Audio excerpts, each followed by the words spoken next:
Today we're going to talk about dogs barking, and is there actually a law here in Sumter County? And can you get tax exempt in multiple states? And what the heck is Scrapple? And where would I get it even if I wanted to? Let's go ahead and get started.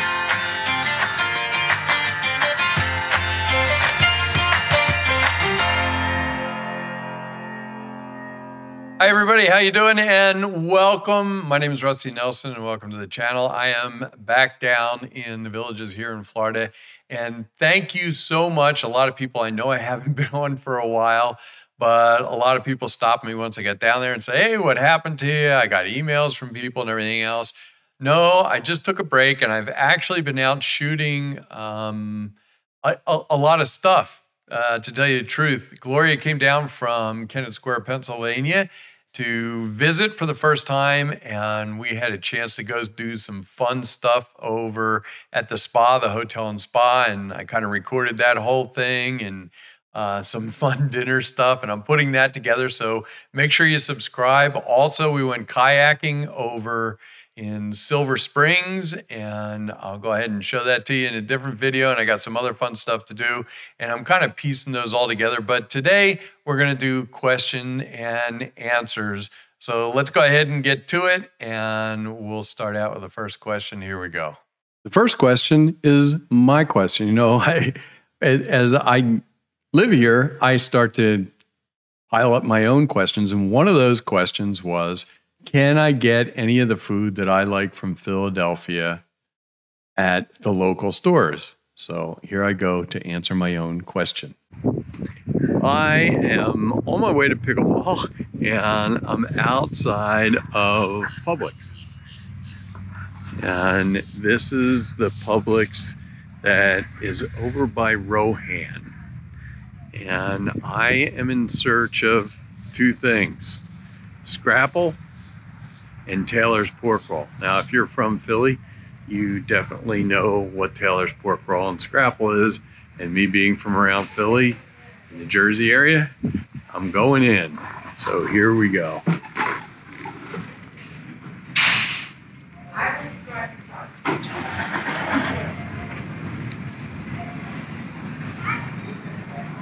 Thought some people might like to see exactly what the inside of the grocery stores look like around here. Really nice bakery area. A lot of cheeses, fruits and vegetables, and unlike most of the Pennsylvania places, nice wine area, deli section. And I'm going to turn it off right now until I see what I can find what I'm looking for.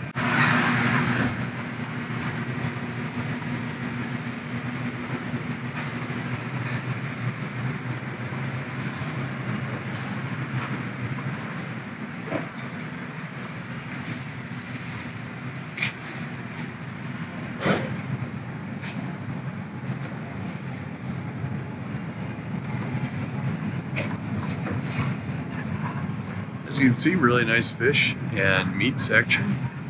And here we're heading towards, all right.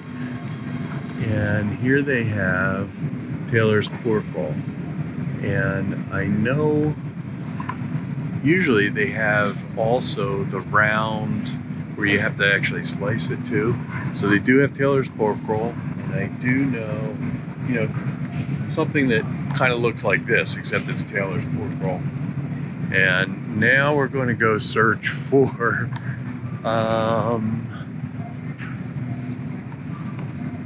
in the breakfast section. Now I am in aisle 8 in the frozen breakfast area, and I'm going to tell you how I got here.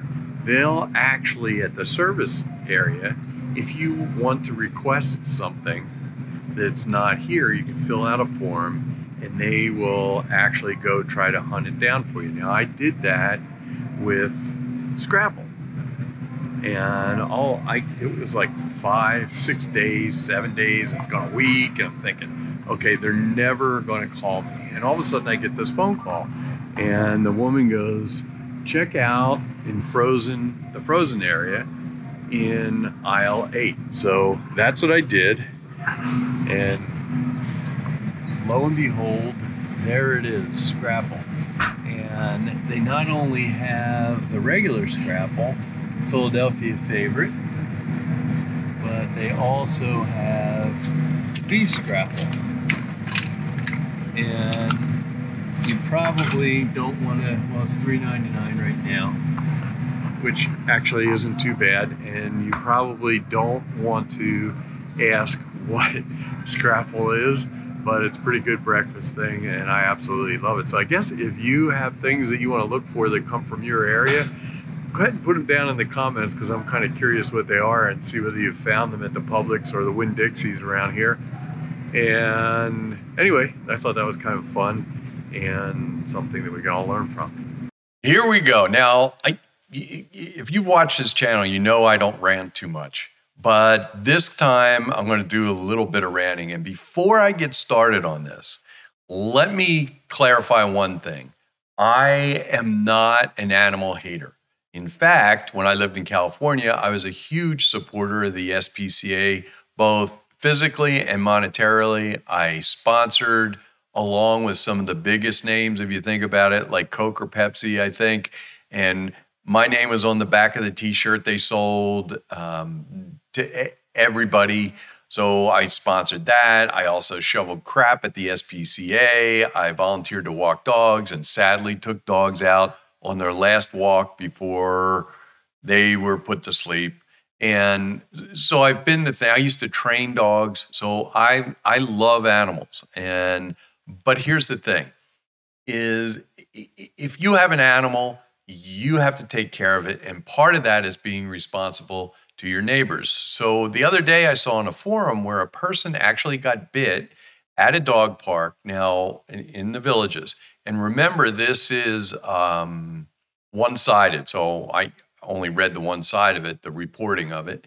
And the person said that they got bit, broke the skin, and the person left with the dog without giving any information. So, you know, your dog needs to be tagged, and it needs to have its shots and rabies and kept current. And this person just left and wouldn't give the information, took off in a golf cart. So I started to think, I wonder what the laws are for Sumter County. And I copied this thing down, and it is Section 4. It is law. There is laws. I'll read a little bit of it to you really quick. And it talks about public nuisance animals. It is a violation of this chapter to own, keep, or harbor public nuisance animals. The owner of any public nuisance animal shall be in violation of this chapter. Public nuisance animals shall also be, I'm having a hard time. Dog with excessive noise that causes unreasonable annoyance or disturbance or comfort to the neighbors. This includes, but not limited to, the continued or repeated howling, barking, whining without provocation, which the exception of dogs, and then it goes on to say how you can document it and then proceed. There's also in here where they can come take animals away. They can fine you up to $500. But the important part is, excuse me, is that you realize, I understand that this is your fluff ball. It is part of your family. But you also live in a neighborhood, and think of your neighbors just for a second, okay? You go out and you spend $3, $4, $5, $6, $8, $1 million on a home, right? And you get up in the morning and you want to go out back and open up your Daily News Sun paper and have a cup of coffee. You sit down in your chair and all of a sudden the dog starts barking next door. Not a lot of fun. And it's not like a bark 3 times to get inside and you're let in. You're inside, you let the dog bark, you're on the phone, you don't care, your neighbors care. Be respectful to your neighbors, all right? I've actually witnessed people with dogs leaving their home in this villas where I live, leave their home at 5 o'clock in the afternoon to go out and have their cocktail, buzz off in their golf cart, leave their dog outside, and the dog barks for hours. Now you can hear it through the whole neighborhood, right? They don't hear it because they're out having their cup of whatever they're having, or their glass of wine, or their shot of tequila, and a good meal at Bluefin, whatever it is. And they come home and they hear the dog bark a little bit and they go, oh, Fluffy's ready to see us. Well, you don't realize your neighbors sat through that the whole time. So please, if you have a dog, don't leave it outside when you leave at night and think it's not barking, because it probably is, and all of your neighbors can hear it. And it is torture for them to actually go say something. And worst of all, the last thing you want them to do is go complain and have the dog have a fine or have the dog taken away or whatever the heck they can do. I'm not a lawyer, I don't know. But just be respectful of your neighbors. And part of that is not letting your dog, I see people walk up and down the streets here. Now, we all have to keep our lawns up. It's a great thing about the Villages. You're not going to have a trash heap living next door to you. But if you have a dog and you go out and you walk it, like I said, I used to cut lawns. I used to fertilize lawns. I also used to train dogs, watch dogs. So I understand what happens. And if you think peeing on somebody's lawn doesn't do anything, you're totally wrong. If you think pooping, especially if your dog ate something that wasn't that good the night before, pooping on somebody's lawn doesn't affect the lawn, you're totally wrong. Look it up on the internet. Trust me, I know what I'm talking about this. And I'll say it really quick. What happens is if you got an under-fertilized lawn and they pee on there, it puts the nitrates down and you get a dark green spot. If the lawn is well fertilized and they pee on there a couple of times, and which they do go back to the same spot, you end up killing the lawn just like you over-fertilize it. So please, folks, if you have a dog, respect your neighbors. It's a big thing, and they will like you. Now, with that said, I know for a fact there's another neighborhood over in Hawkins that has a neighbor that bought a house there that has a dog, because I rolled up into the neighborhood and I said to them, what is this dog barking? I said, it won't stop barking. And I was told that the person across the street actually moved out of their house because of the dog barking. Now, I don't know what they went through, but think about this. And I used to have a real estate license. If you move out of your house because of a dog barking, you need to disclose that on the disclosure document when you go to sell the house, and your house is not going to sell as much as what it's worth. So if you have a neighbor that's got a barking dog, especially if you reported it, you got to do something about it when you go to sell the house. Anyway, enough of that. I might as well jump on to my next rant, because when I was leaving to go play pickleball, I ran into something. Let me jump on. I'll get a picture of this because I want to explain this. And I totally get why people are doing this, but it's kind of a safety hazard. Hang on one second. Here we go. Just so you know where I'm talking about, this is Megason, and this is the loop at St. Catherine. And this deals with golf carts. I'll zoom in right here. And here is the problem. And I had somebody point this out to me in like the safety with the golf cart things. And trust me, I understand this and I understand what people are doing. But let me jump over to this view right here. And this is where it actually happened. And hopefully you can see this, what I'm talking about. I was coming out of St. Catherine right here. And obviously, you know, there's gates right here where you have to stop. And there were some golf carts that pulled up along here, and the guy ahead of me all of a sudden jams on his brakes right here and stops. And I understand that they're trying to be nice, but coming out here comes and stops and then starts waving the golf cart to come across. Now, the golf cart has a stop sign, right? So they're supposed to stop, evaluate the area, and then move through that. What happens is if you stop here, one, somebody behind you, whether right or wrong, and considering age into this whole thing, may end up banging into the back of you because they're not expecting you to stop, right? Because you don't have a stop sign.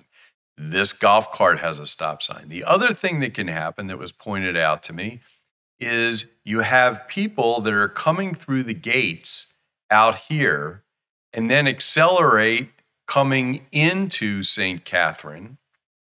And the golf cart that's coming across now has to slow down and peek around the corner and try to find out whether somebody else is coming through here. Meanwhile, they're still holding up the traffic here. Folks, just go through the way it was designed. You don't have the stop sign. I understand you're trying to be nice, but you're really creating a hazard, because what happens is this person over here may be coming in a golf cart also. Now, do they go or do they hold? Whereas if everybody just follows what is supposed to be the flow, i.e. the golf carts stop, evaluate the situation, and then go when all is clear, there is no question. So just go ahead and go through that area. Now, if you think about it, just to restate this, let's say you're coming out and you're at a stop sign here, and this is Morris Boulevard, all right? These people have a stop sign coming out of here. If they're driving out of their area, they have to come to a complete stop. You wouldn't stop coming down Morris Boulevard because you might have somebody tap you in the back just to be nice to let somebody out. So I totally get it, but you'll do a lot better off, and there will be a lot less people hurt at those intersections if you let the golf carts decide when they can go, because they can tell when there's traffic coming in the other direction. Okay, enough of that. Let's go on to the next question. I'll kind of say it. Sorry, I went on a rant. I know I don't do that, but I have gotten a lot of questions from people saying, what don't you like here? So those are, I mean, it's like little things, but things that kind of irked me a little bit. Anyway, so this is kind of a question, but I did a video, and this is kind of funny. I did a video on the hotel and spa. Now, they had no idea that I was going to be there. I just went in and did it. Very nice experience, except I made fun of the meatloaf. And I'll put the link to it above, or better yet, I'll put it afterwards to this down below in the text area. And I made fun of the meatloaf. And so this person writes, very nice hotel. We stayed last year in summer before we bought our new home in the Villages, and we love it here. And they did write some other stuff to me and said how much they liked the hotel and stuff. So the hotel actually called me back, and this is quite some time ago. And they asked me to come back and try the meatloaf again. And I just kind of blew it off because I just did. Anyway, as I said in the beginning of this, Gloria is coming down from Kennett for Valentine's Day. So I decided to call the hotel up, and I wanted to do a couple's spa thing there. So this is going to be in one of the next few videos. So make sure you subscribe. And it's kind of fun. For sure. And we had dinner there and stuff. So it turned out to be a good visit. Just to clarify one thing, they did offer to pay for me to have come back. But since, for a bunch of reasons, one of the reasons is I don't want you to think that I'm telling you about something because I'm getting paid for it, I'm getting free or whatever. I paid for part of it. They did give me a discount, but I paid for it under the conditions that I could say whatever I wanted to say. If there was something bad, I was going to say something, just the way I did with the meatloaf on the first one. But it's fun. I'm putting that together right now. I'm sure you'll enjoy it.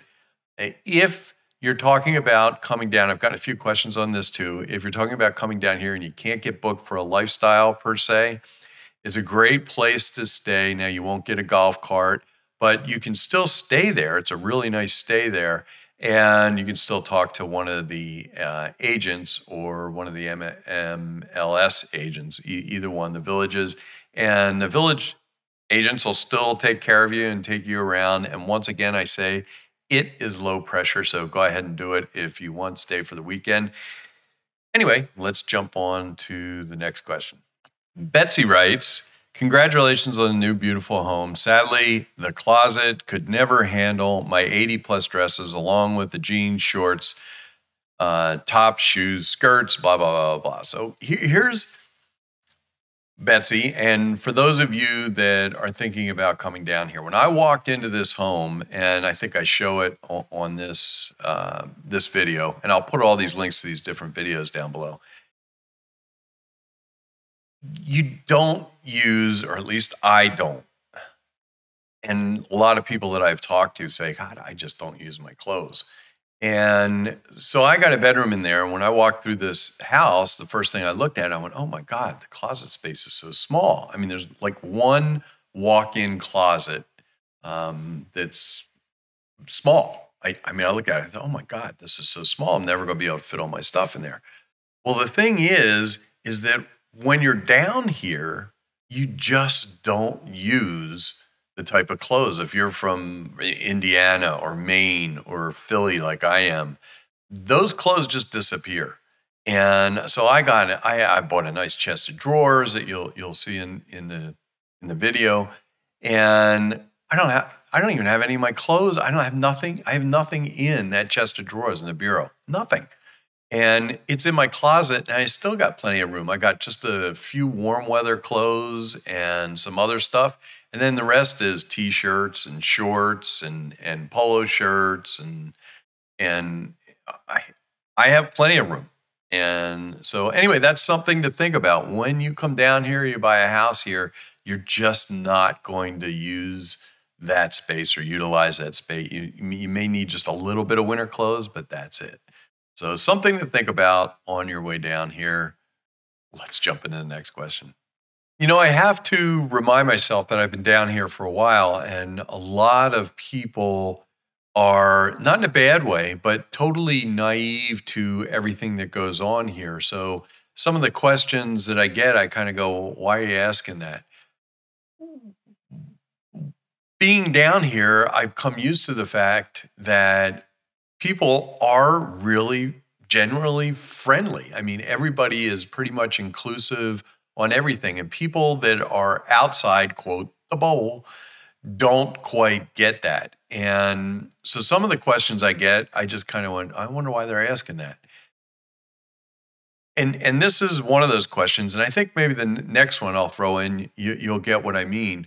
But Captain Gulfstream, Captain Bob, are snowbirds who own a home here, welcome in these groups. And this was about a video that I did about singles groups and being single in the villages. And the answer is simply yes. Now, you have to understand that if you're a snowbird, some of these groups have a small fee to get into, administrative fee, and they are limited. So there may be a wait list to get in. And there also may be a fee. So some people say, I don't want to pay the fee if I'm only going to be down here part-time. So that may be a consideration. But in general, all these groups are really welcoming. Now, jumping on to the next question, hang on a second while I go grab it. So here Kevin K writes in the next question, it kind of goes along with this one. And this is the question that really made me think about it. Do they have dining at the rec centers? I did not see it on your videos. And that's because there is no dining. But if you think about it, and you jump back into where Kevin's probably coming from, he's thinking of, your standard retirement community. Well, this is a very active over 55. So the homes in general, because there are some condos and that type of thing, but very few, and apartments. But for the most part, people own their home. It's just like living in another town. They own their home and they own the property that they're on.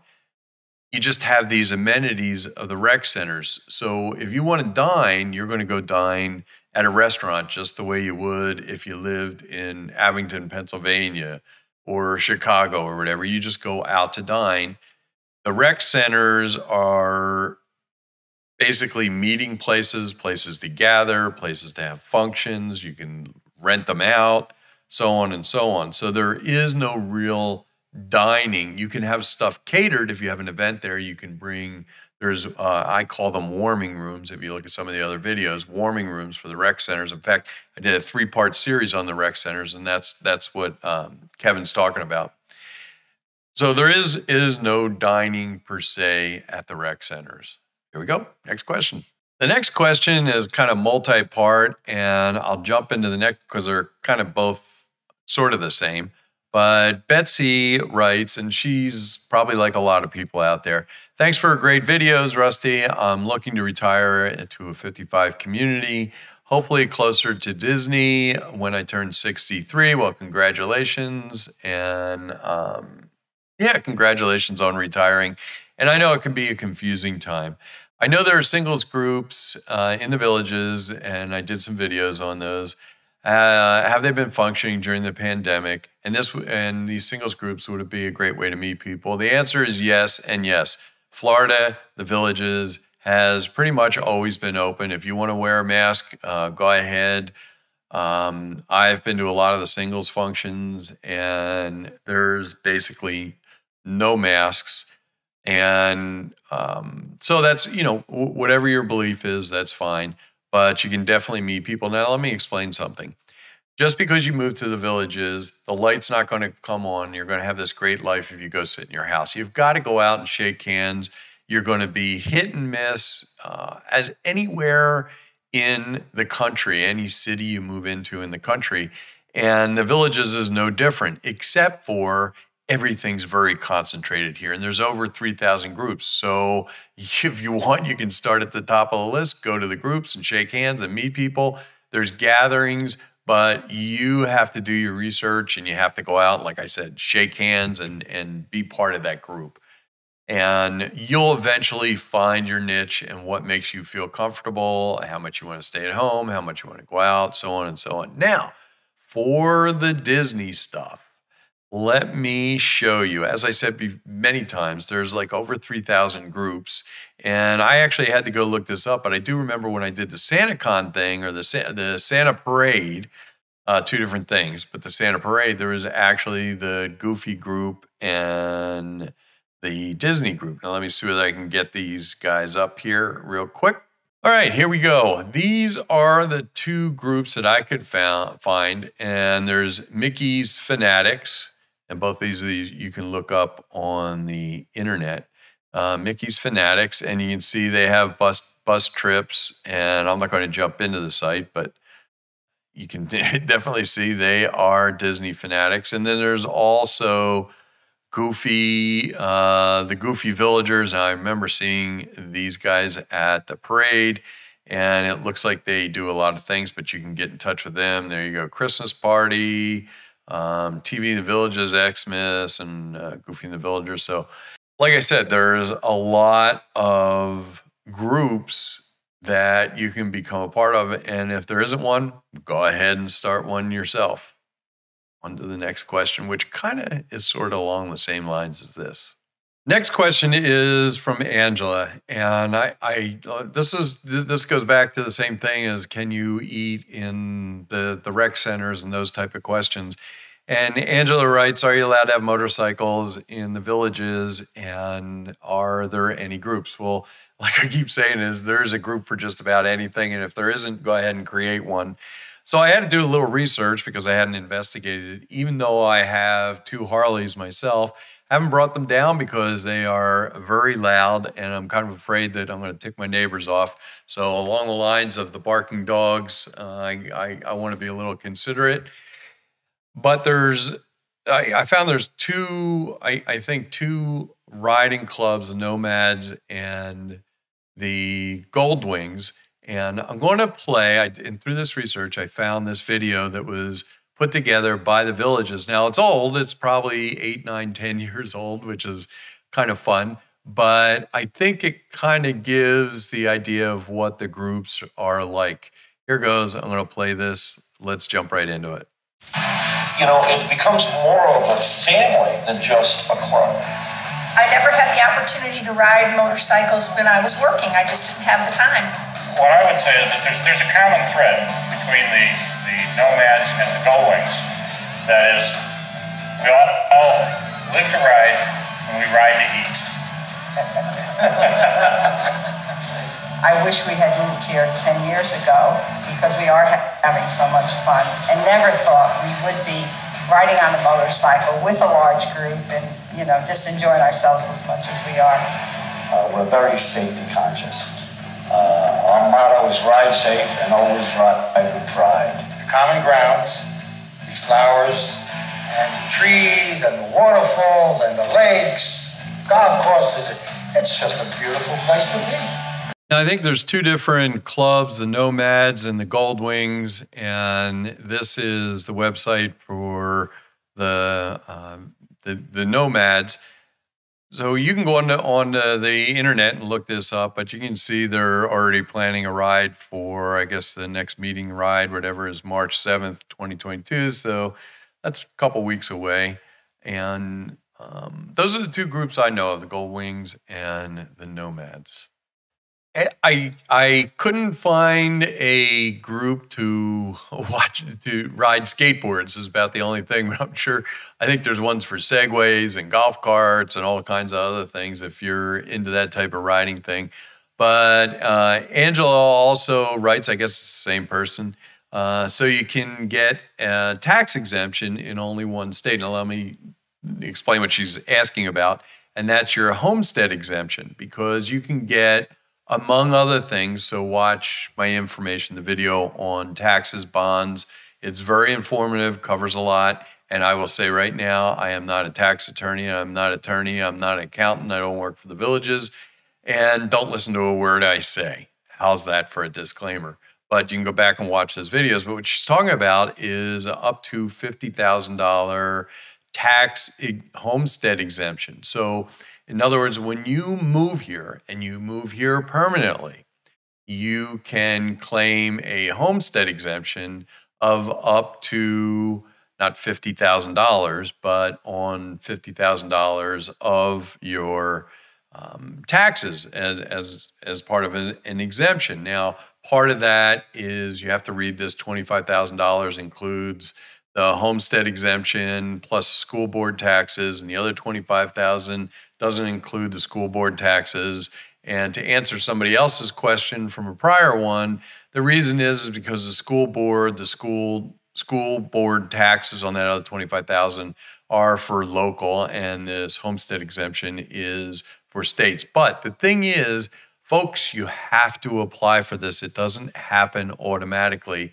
And I believe the deadline stops in March for the following year. So you need to get that stuff in ahead of time and go ahead and apply for that.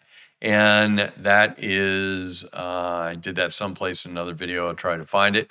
But you cannot, when you file to get that tax exemption, I believe, because I haven't done it yet, because I haven't moved here full time, you have to surrender any exemptions you have in another state because you can't have it in two.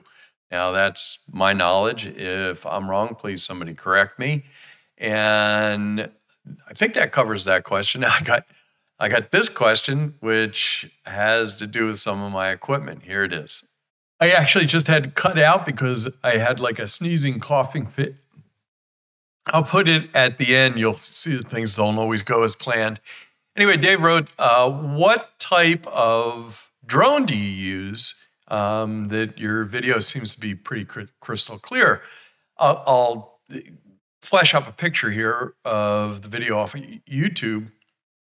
But I did kind of a cinematic type of thing, 2.5 minutes long with music of the Villages, and I'll put the links around so you can get to it. But I use an Autel Evo Pro 2. It's a 6K with a 1-inch sensor, and it is, I love it. It's been really good to me. It's worked really well. Haven't had any problems. So before I start coughing again, let me thank you so much for joining me, and make sure you subscribe because you can tell I'm laughing already. I've got some videos coming up of the hotel and spa, my visit with Gloria to that, for dinner and a massage which I have never done before. So it is, think of Tim the Tool Man going in for his first massage. It's kind of funny. And I did, believe it or not, we could take the cameras in there. So that was a couples massage. Also, I got some stuff coming up. People have asked me about what I did with Alexa and the lighting and stuff like that in here. So I have the house kind of, although I'm not a smart house kind of genius, I have it hooked up so I can just say, let there be light, Alexa, and all the lights will come on the way. Or in the morning, I'll just say, good morning, Alexa, and automatically the lights that I want to come on with some music right away. So that's all hooked up. And what else do I have? I got some other fun stuff that I've done. Oh, the kayaking, the manatee, the alligators, the turtles, and all that kind of stuff. A lot of fun with that. Anyway, thank you so much for joining me, and I will see you on one of those next videos, or I will see you down here in the Villages. Have a wonderful day. And here comes the blooper. For joining me, I really appreciate it. Make sure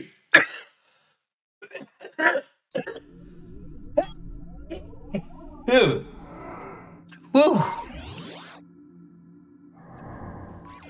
Things don't always go smooth, do they?